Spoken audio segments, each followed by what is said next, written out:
I conducted an online survey asking gender, age, what genres you like, and what you thought of my film concept. Through this piece of audience feedback, I learnt my target audience. My target audience was a vital piece of information because then I knew who to aim for and who to get feedback from in the future. In the first rough cut for my film, the woman finds the note wearing a purple dress. However, she is then seen kissing the man moments later in a dark blue dress. Our audience feedback recommended us to reshoot the finding of the note scene, as the continuity is poor and therefore makes the story confusing.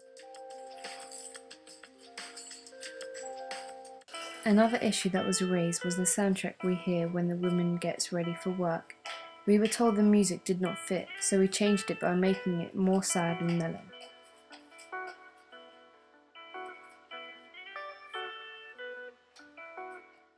For my audience feedback for my poster, I wanted to find out if the poster I had constructed appealed to my target audience. By doing this, I conducted an online survey asking questions such as gender, age, what genre my poster connotates, and would you watch the film after seeing the poster? The results I received from this survey told me that my target audience found my poster appealing. I asked my media class to give me feedback on the general design of my poster and how they thought that the romance was represented. I really like how you've manipulated the tube sign so it reads Day by Day, which is the title of your film. I think it's really clever because it links to the actual storyline and also connects to the tube, which is where the big focus is in your film. I like how the two characters are sitting outside underneath the sign and they're both wearing the same kind of clothes, which draws a parallel between them. I like the heart in the sky, it links to the love in the film. I'm really quite impressed by how you've used the bright colours like the oranges, the blues and the reds to really connotate the love themes of the story. I like the title of Day by Day within the tube sign. I think it says a lot about what's going to be in the film without giving too much away. I like the way she's leaning away from him, which shows some possible antagonism or conflict, or presumably in the story they get together. I like the concept very much. I like the magic of the heart in the sky. It's a good quote from your daily magazine. I think the stars are good. It's sort of quite obviously a romantic comedy, or at least a romance film, and I like the tube sign kind of change. I showed my media class a copy of my review page and asked them to outline what they thought I need to improve and what their key thoughts were and immediate reactions. I like how you use the train as the background because it fits in with the whole idea of the film, and that's clearly identifiable by the yellow line at the bottom of the train track.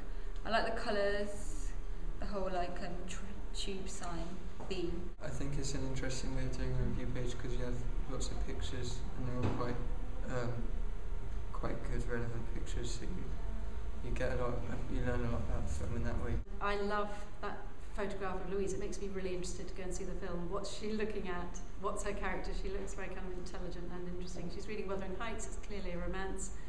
I really like the blue on white at the heading of your review page. It kind of connotes the tube as well as the yellow line at the bottom, which is obviously a tube convention.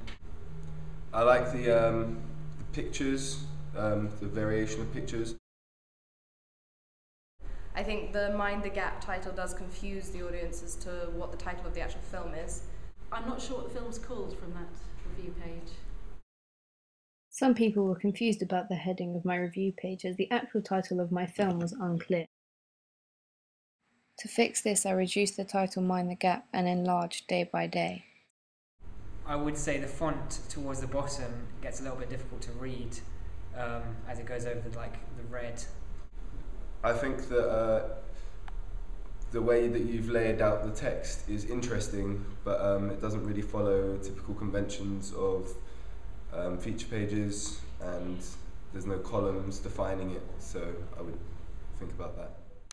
To follow more typical conventions of a magazine review page, I changed the layout of the text. I also reduced the size of the picture at the bottom to make the text easier to read. It doesn't look very much like a review page.